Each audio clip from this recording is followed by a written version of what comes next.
Vamos a prepararnos para buscar una vez más, ¿verdad?, en la palabra de Dios. Es la única que nos fortalece.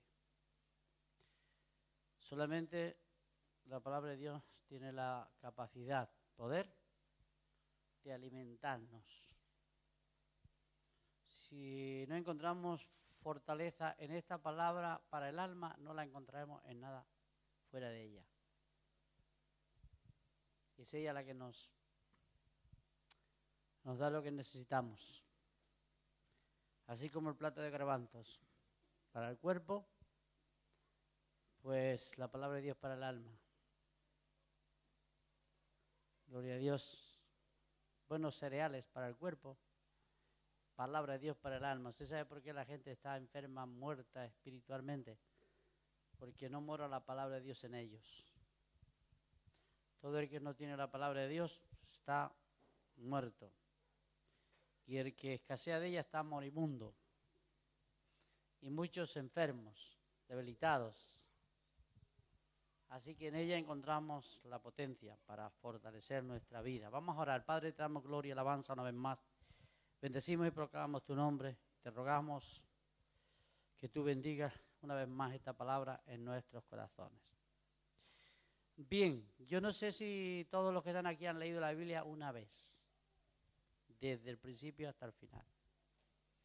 No voy a preguntar para que nadie se sienta triste. Porque si levanta la mano y no lo has hecho, mentiroso. ¿Verdad? Entonces mejor no llevar a los hermanos a pecar.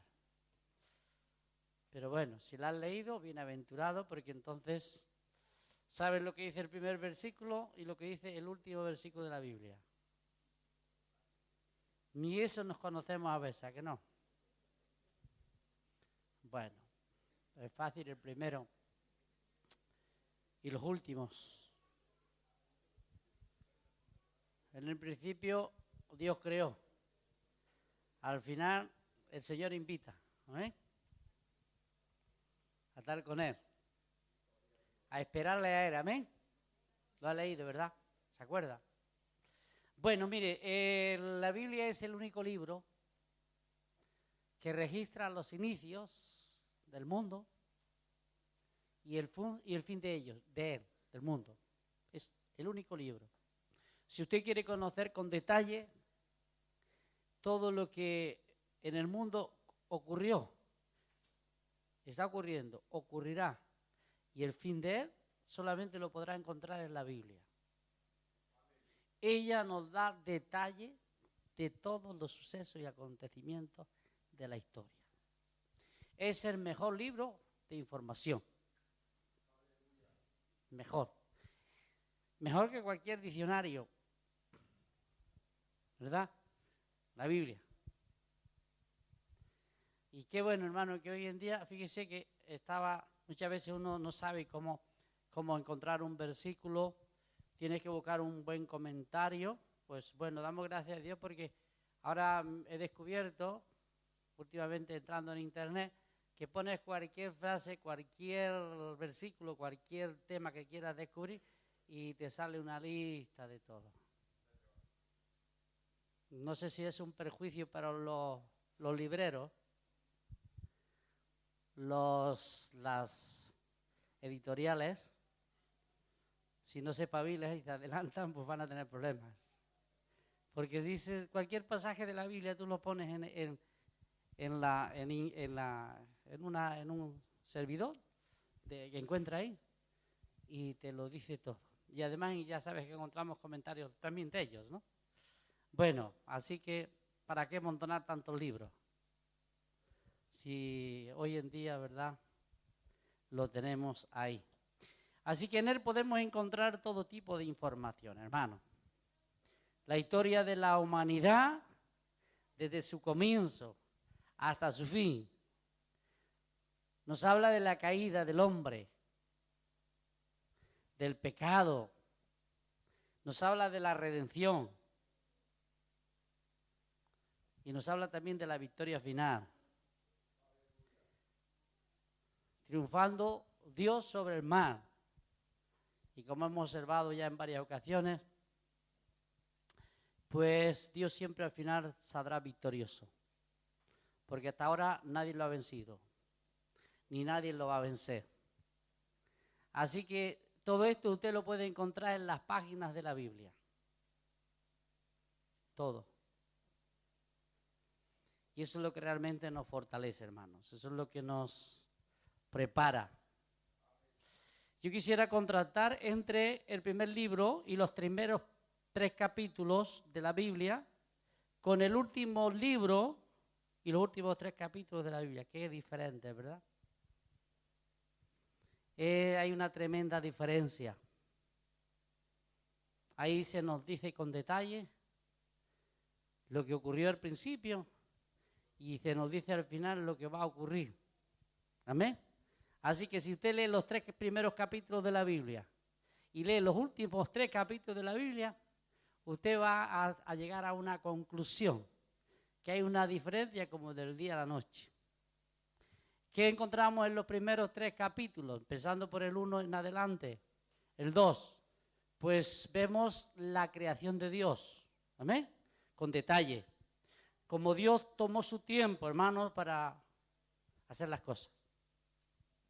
Por ejemplo, tenemos en primer lugar una de las cosas que compararemos con el último capítulo, es que Dios, ¿verdad?, nos dice que Dios creó el sol. ¿Amén? El sol que nos alumbra. Es una de las cosas, porque creó muchas cosas. ¿Amén? Creó los astros, creó la luna, las estrellas, creó todo lo que usted ve, lo creó en esos días y puso orden, como ya hemos visto en varias ocasiones. Bueno, vemos que en el principio Dios creó el sol, pero cuando llegamos en Apocalipsis, dice que allí no hace falta ya sol. ¿Amén? Es un contraste. Ahora necesitamos el sol. ¿Por qué necesitamos el sol ahora, hermano? ¿Usted se lo ha preguntado? Es necesario para vivir. Usted tiene un cuerpo que Dios le ha dado para moverte en esta área material. Entonces este cuerpo material necesita el sol, necesita la luna, necesita las estrellas, necesita los árboles, necesita el aire, necesita el agua. Es decir, el cuerpo que Dios nos ha dado reclama todas estas cosas. Y sin ellas, que Dios también lo ha hecho así, pues no podríamos vivir.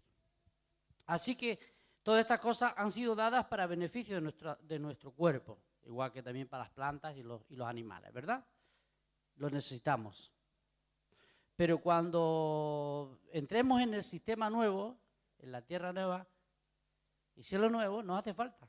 ¿Sabe por qué? Porque vamos a tener otro cuerpo. ¿Amén? Diferente. Al tener otro cuerpo diferente, pues ya no necesitamos ni el sol, ni la luna, ni la estrella. ¿Qué necesitamos para ese cuerpo? Estar cerca de Cristo.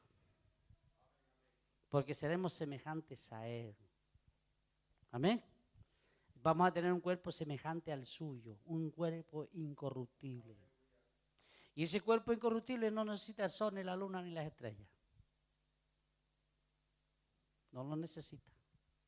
Porque si fuera necesario, pues en ese sistema nuevo, cuando estudiamos esos últimos 3 capítulos, que no podemos entrar con detalle porque nos tiraremos aquí parte de la tarde y la noche para hablar de todo lo que allí encontramos y aquí. Simplemente yo les recuerdo, porque por eso les he preguntado al principio cuánto han leído la Biblia. Porque si la han leído, usted ya se ubica en lo que yo les digo. Por tanto, es bien claro que lo que es el aspecto de la creación del sol lo va a encontrar usted en ese primer capítulo. Ahí por el versículo 3, creo que se repite en el 14, por ahí. Es decir, en el capítulo 1, versículo 3, por ahí, usted verá que en el principio Dios creó la luz, después creó los grandes astros para el día y para la noche, ¿verdad? Y los demás, como ya vimos, también hacen su función para las estaciones del año. Es decir, están haciendo un trabajo concreto. Hoy en día esos actos están al servicio de Dios, amén, y en beneficio de nuestra salud, de nuestra vida. Dios los hizo para eso. Así que vemos, ¿verdad?, ese contraste. Dios creó el sol necesario, resaltando una de sus obras, y también, pues, al final, como podemos leer también en esos últimos capítulos, pues no será necesario. Encontramos otra cosa, y es que ya llegando al capítulo 3 del primer libro de la Biblia, encontramos en ese capítulo la caída del hombre. En ese capítulo se detalla con claridad todo lo que ocurrió en la caída. Por tanto, ¿qué encontramos ahí? Una victoria aparente del diablo. Aunque el diablo es un ser derrotado porque ya Cristo lo venció, amén. Pero él se esfuerza por alcanzar ciertas victorias. ¿Y qué fue lo que consiguió con la caída del hombre? Tomar dominio sobre el hombre. Es decir, Dios le dio el dominio al hombre y el hombre se lo entregó al diablo. Y entonces el diablo empezó a ejercer autoridad. Como ayer vimos, es el príncipe de este mundo. Es el Dios de este siglo. Él tiene dominio temporal hasta que Dios al final se lo arrebate por completo. Pero vemos que la caída fue un beneficio para el diablo. Fue una victoria de Satanás. Esto es cierto. Eso lo puede ver usted en el capítulo 3 de Génesis, verso 4 al 6. Por tanto, ¿qué fue lo que ocurrió? En el versículo 11 se nos detalla que la raza humana cayó en pecado.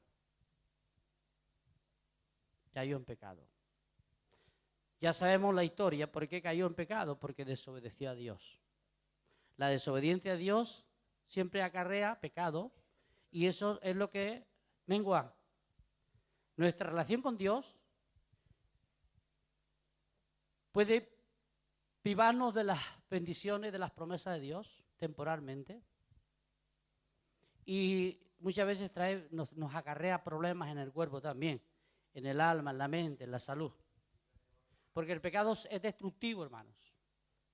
La desobediencia a Dios es destructiva. El no tener a Dios en primer lugar en nuestra vida es un perjuicio para nuestra alma, para nuestra salud. Lo vemos en el capítulo 3, que inmediatamente que el hombre desobedece, ¿qué le ocurre? Que muere. Tiene unos efectos negativos, tiene unos problemas. Esos problemas lo acarrearon o vino al hombre por causa del pecado. ¿Y qué ocurrió, hermano? Cuando el hombre pecó, ¿qué le ocurrió al hombre? Que se escondía de Dios. Usted ha notado muchas veces cuando usted es consciente de su pecado, o somos conscientes de nuestro pecado, ¿verdad que nos escondamos un poco? Que parece como que no podemos mirar ni al cielo.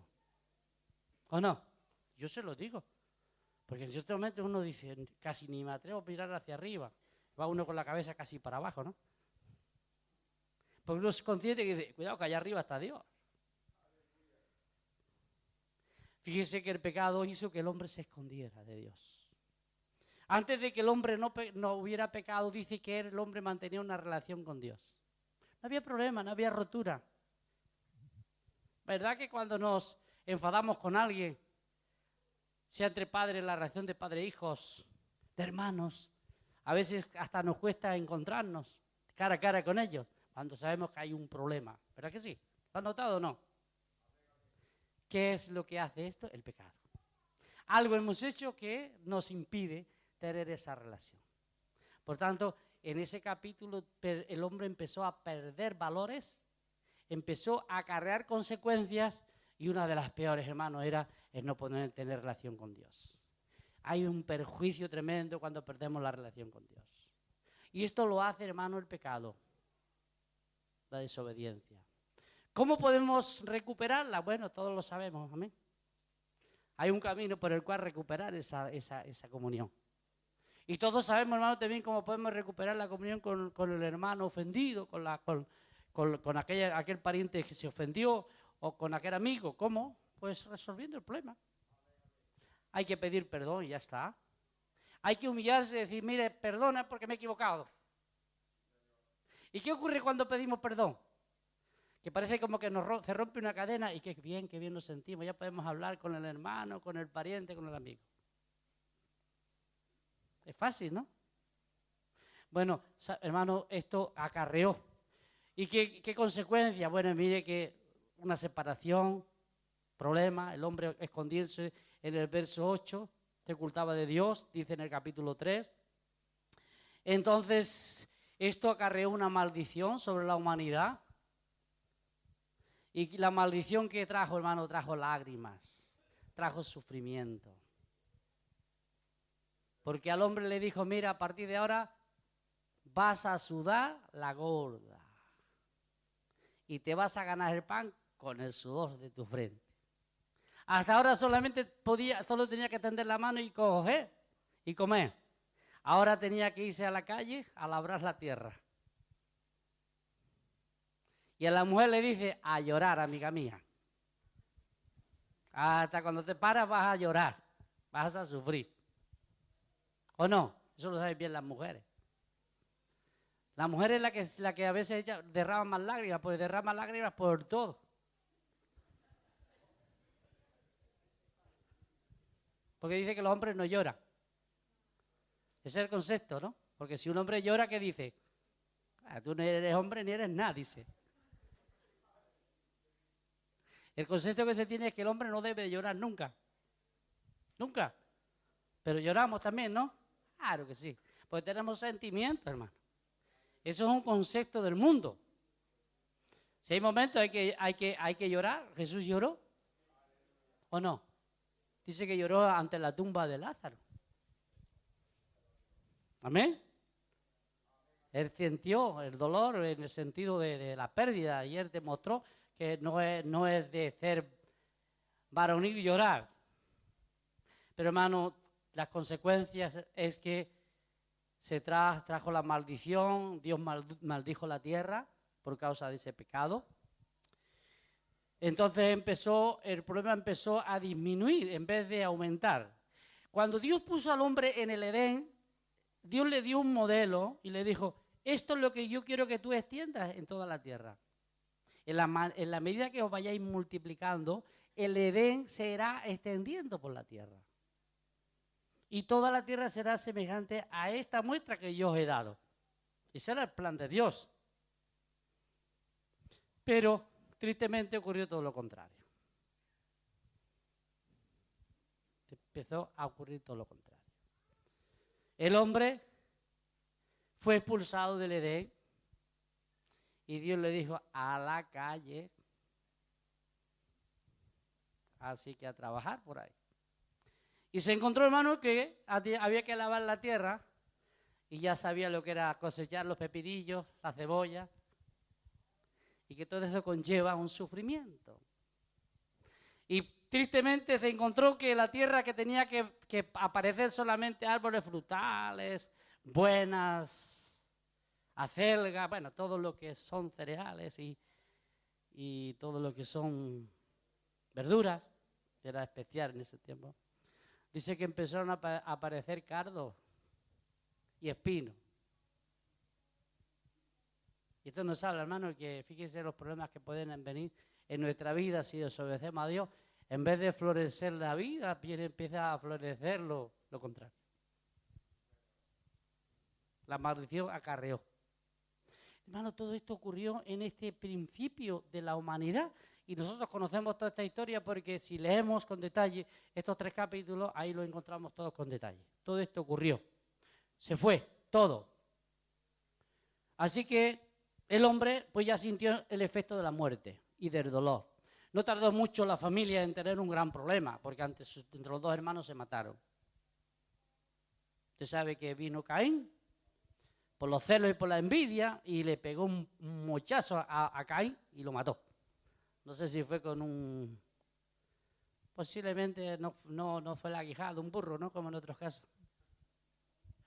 No sabemos ahí, con una piedra, yo qué sé, algo utilizó. Dice que se levantó contra su hermano y lo mató. Y Caín pensaba que no había ningún problema. Bueno, a lo mejor el hombre no sabía que su hermano se iba a morir. La sorpresa fue que al golpe se le murió y empezó a decirle, a ver, ¿qué pasa? Que despierta. Y a ver, no se despertaba. Y él cuando vio que su hermano ya no hablaba, pues salió corriendo y se escondió también. Se escondió. Y Dios desde arriba le dice, Caín, ¿dónde está tu hermano? ¿Y qué dijo Caín? ¿Acaso soy yo el cuidador de mi hermano? No se vale por sí solo, ¿eh? Imagínense. Quería ocultar el mal que había hecho. Hermano, la tendencia del pecado es que siempre queremos ocultar, no queremos que la gente descubra. Y queremos hasta ocultárselo a Dios. Fíjese hasta la ignorancia que viene en el hombre. Intentar ocultar a Dios la realidad. A Dios no se le puede ocultar nada, hermano. Que Dios tenga compasión y misericordia de nosotros. ¿Amén? Gracias que Dios es tan bueno. Amén. Que tiene paciencia. Y nos ayuda a soportar todo. Así que así es el panorama de estos primeros capítulos de la Biblia. Por cierto, mejor que olvidarlos, ¿no? Porque todos ellos nos presentan una escena triste. Pero bueno, sabemos que en el capítulo 3 se da una promesa, ¿amén? Creo que es el capítulo 3, versículo 17 y 19, no recuerdo. ¿Qué promesa tenemos ahí? ¿Usted se acuerda qué promesa tenemos?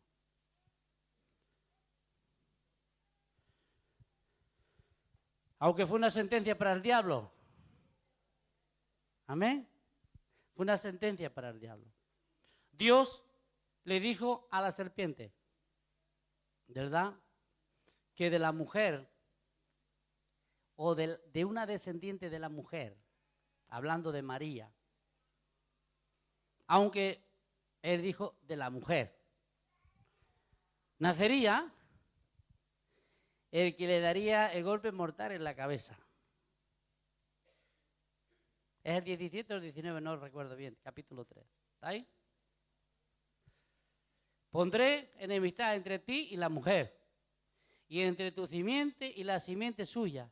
Esta te herirá en la cabeza, aunque tú le pondrás la zancadilla. Sabemos que esto nos habla de la muerte de Cristo, ¿eh? Fue simplemente una zancadilla, porque Cristo no murió, Cristo resucitó, ¿eh? Así que hay una promesa de victoria, ¿amén? Así que en el capítulo, porque en medio de la oscuridad siempre hay una pequeña luz que se enciende, ¿amén?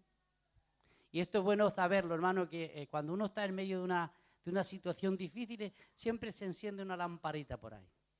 Porque Dios siempre enciende una luz, hermano. En medio de la oscuridad, en medio de las dificultades, Dios siempre enciende una luz.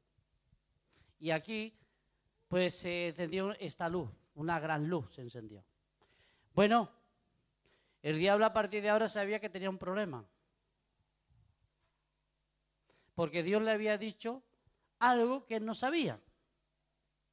De ahí que, hermano, vemos las grandes persecuciones contra la línea de los sucesores. Por el que había de nacer el Mesías, el que le heriría la cabeza. ¿Usted cree que las situaciones y los conflictos que tuvo Abraham? Primero, fíjese, Abraham se encuentra que su esposa es estéril. No puede tener hijos. El diablo sabía que era el elegido de Dios. Y el diablo sabía que era la línea. ¿Y qué hace? Si vemos, hermano, en los tres principales patriarcas, Abraham, Isaac y Jacob tuvieron el mismo problema. Las tres mujeres eran estériles. ¿Qué era esto? La mano del diablo. Pero Dios siempre tiene la última palabra y las tres parieron. Las tres parieron. Tuvieron hijos, tuvieron descendientes. Y por medio de ellos, ¿verdad?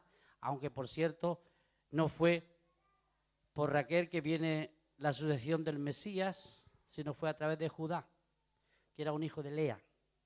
¿Por qué? Porque Lea era la primera esposa de Jacob, no era la segunda, fue la primera.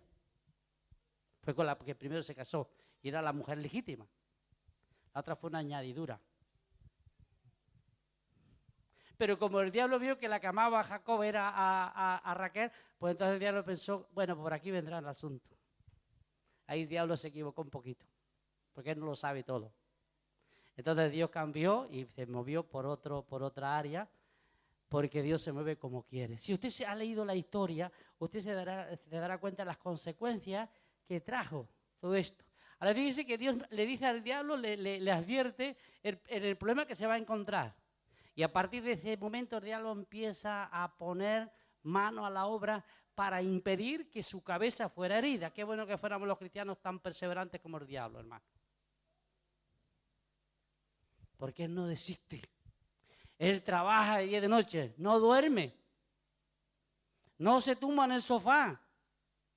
No se entretiene en ver partidos de fútbol o eso. Yo no sé dónde están los hermanos que tenían que estar aquí esta tarde, se quedaron viendo la tele.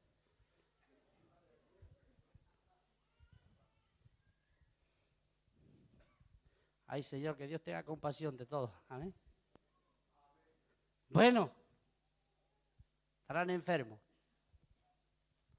Esperemos que tengan una buena excusa cuando yo les pregunte. Hermano, el enemigo se enteró de lo que Dios iba a hacer. Y ya sabemos, hermano, que hubo un momento en la historia de Israel. ¿Usted se acuerda de lo que intentó Atalía? Intentó exterminar todos los descendientes de su hijo. Sus nietos los quiso eliminar. ¿Cómo puede ser posible que una abuela quiera matar a todos sus nietos? Solamente se escapó uno, hermano. Porque lo guardaron, era pequeñito, se lo guardaron. ¿Qué era esto? Era el diablo que estaba intentando destruir, impedir.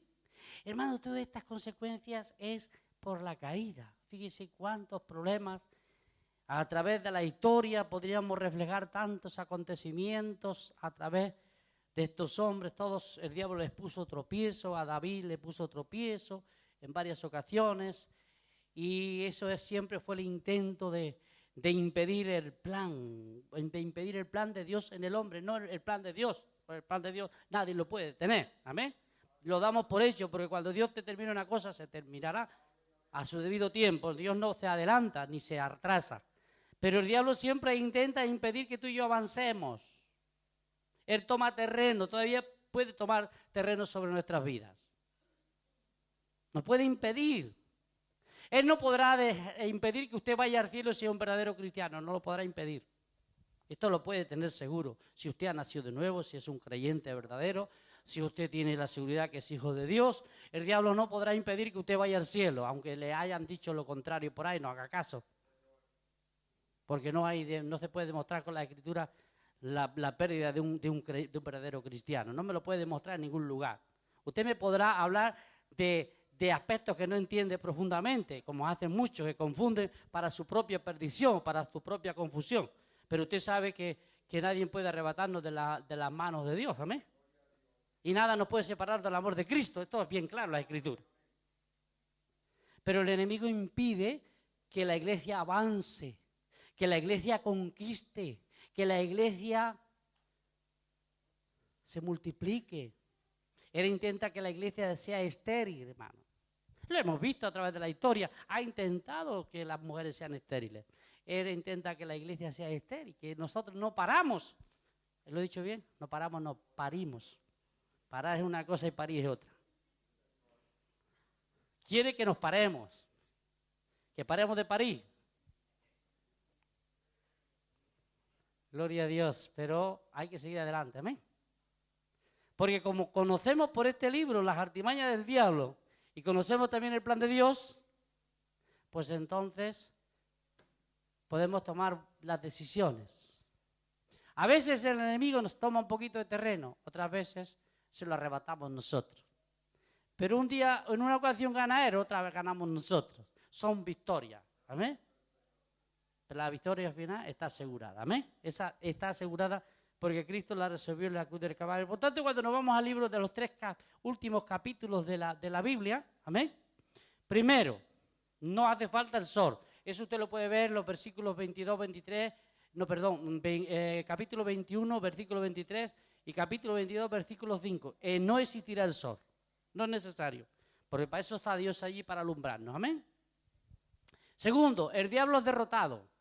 Es decir, ya es totalmente eliminado, no eliminado, sino metido en ese destino final que ya vimos ayer, que es el lago de fuego y azufre. Amén. Eso usted lo puede ver, como yo creo que ayer ya lo vimos, en el capítulo 20, versículo 10. El diablo será lanzado en el lago de fuego y azufre, que es su destino final. Por tanto, el diablo ha trabajado durante toda la historia, pero al final tiene su fin. ¿A dónde encontramos esto? En los últimos 3 capítulos de la Biblia. Así que estos 3 capítulos siempre nos hablan de victoria. Sobre todos los acontecimientos y sucesos, victoria. En el 21-27 dice que el pecado ya no existirá. En ese lugar no, porque no entra nada que peque. ¿Amén? Ahí no entra. Aquí sí todavía el pecado permanece. El pecado, la presencia del pecado no la podemos impedir hasta que nos muramos, hermano. El poder del pecado ha sido vencido. Usted puede vencer el pecado, porque el poder del pecado ha sido vencido. Pero la presencia del pecado nos acompañará hasta la muerte. Somos tentados, pecamos. Eso no lo podemos evitar, hermano. La presencia del pecado nos acompaña hasta la tumba, hasta que muramos, es decir, el día que nos muramos se acabó, dejamos de pecar. Pero en ese lugar ya no habrá pecado, según vemos en este capítulo. También en ese capítulo 21, 24 a 26, Dios invita a los hombres a vivir con Él. Amén. En el capítulo 3, Dios los echó del Edén, los alejó de ese lugar de privilegio, pero en el capítulo 21, Dios invita a un lugar mejor. Nos invita a los hombres a estar con Él eternamente. Es una invitación a vivir en ese lugar eternamente. Es una invitación generalizada, amén. Es para todos los hombres en cualquier parte del mundo. Hay una invitación, así que es el contraste. Allí los echó, aquí los invita, hermano, a que vengan a estar con Él y disfrutar eternamente de su presencia, estar con Él para siempre. Eso está en lo he dicho 21, 24, 26. Se elimina, hermano, esa maldición que se pronunció por la caída. Dice que en ese lugar no habrá maldición, según el capítulo 22, versículo 3, ¿amén? De Apocalipsis. No habrá maldición. Ha sido abolida, no hay maldición. Y además le voy a decir una cosa. La maldición no alcanzará nunca a un hijo de Dios en el presente. No la alcanzará nunca.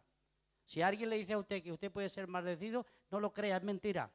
Porque Cristo fue hecho maldición por nosotros para librarnos de la maldición.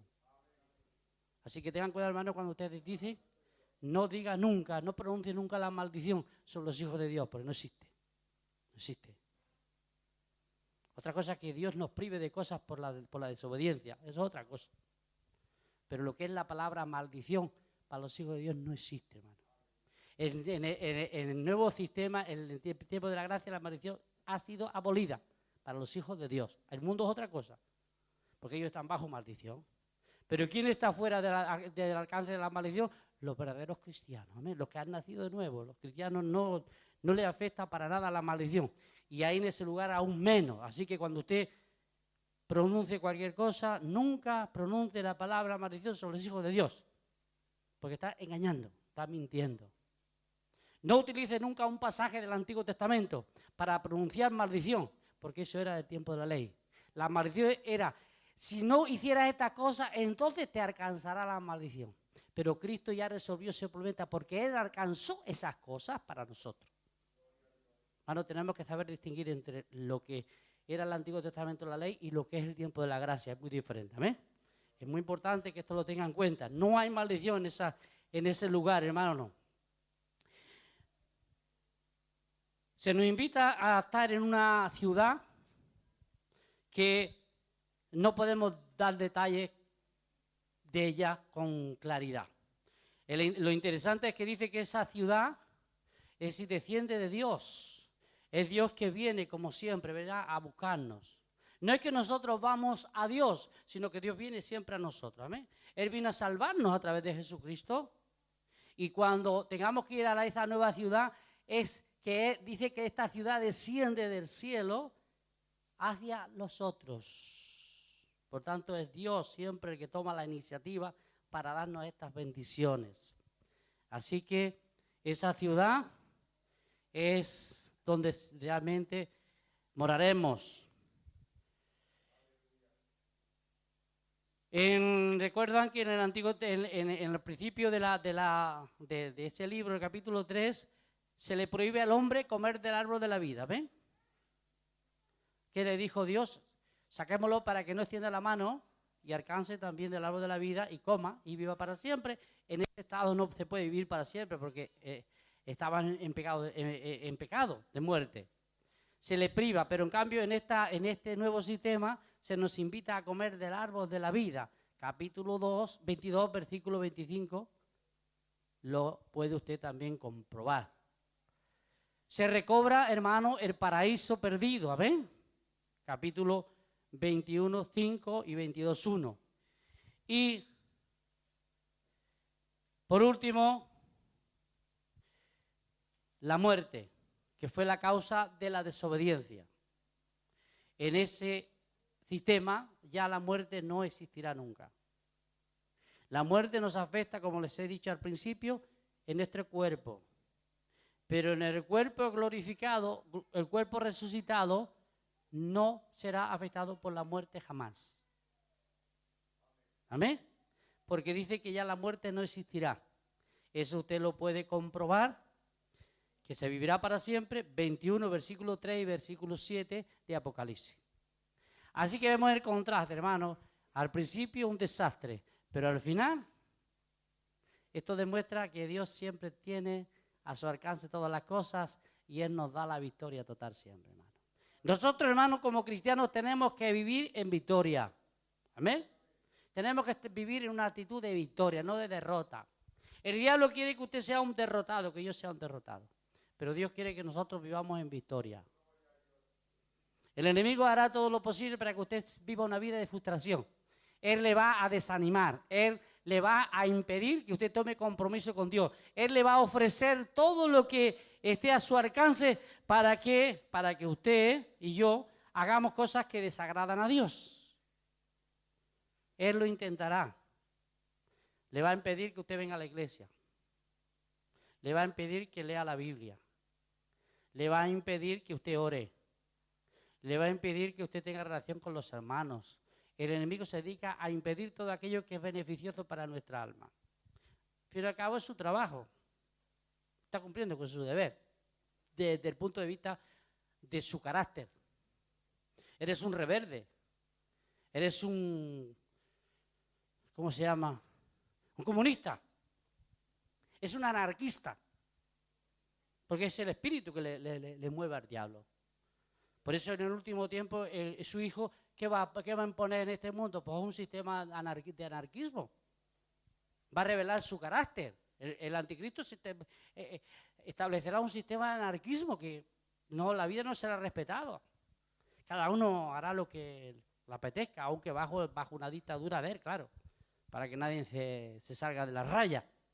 Pero ¿qué va a hacer? Va a manifestar su carácter, su rebeldía. Influenciará sobre el ateísmo porque es un comunista y no quiero ofender a nadie que tiene ideologías comunistas, pero usted sabe que el comunista es considerado como un ateo, es una persona que dice que Dios no existe y eso es lo que va a influenciar al final a través de sus instrumentos, hacer creer que Dios no está, que lo que el hombre tiene que buscar es el bienestar, el vivir, el disfrutar, el pecar, el goce de temporal. Ese es el trabajo del diablo. Pero hermanos, nosotros sabemos que tenemos cosas mejores. ¿Amén? Por tanto, Aprovechemos el tiempo en la medida que podamos y busquemos a Dios, hermano, porque tenemos una gran bendición al final.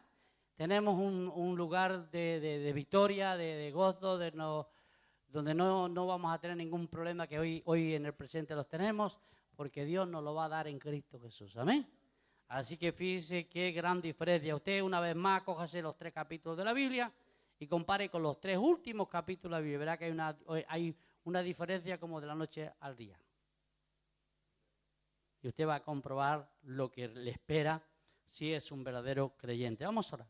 Padre, una vez más te bendecimos, te damos gloria y alabanza y te pedimos que tú bendigas tu palabra una vez más en nuestros corazones en el nombre de Jesús.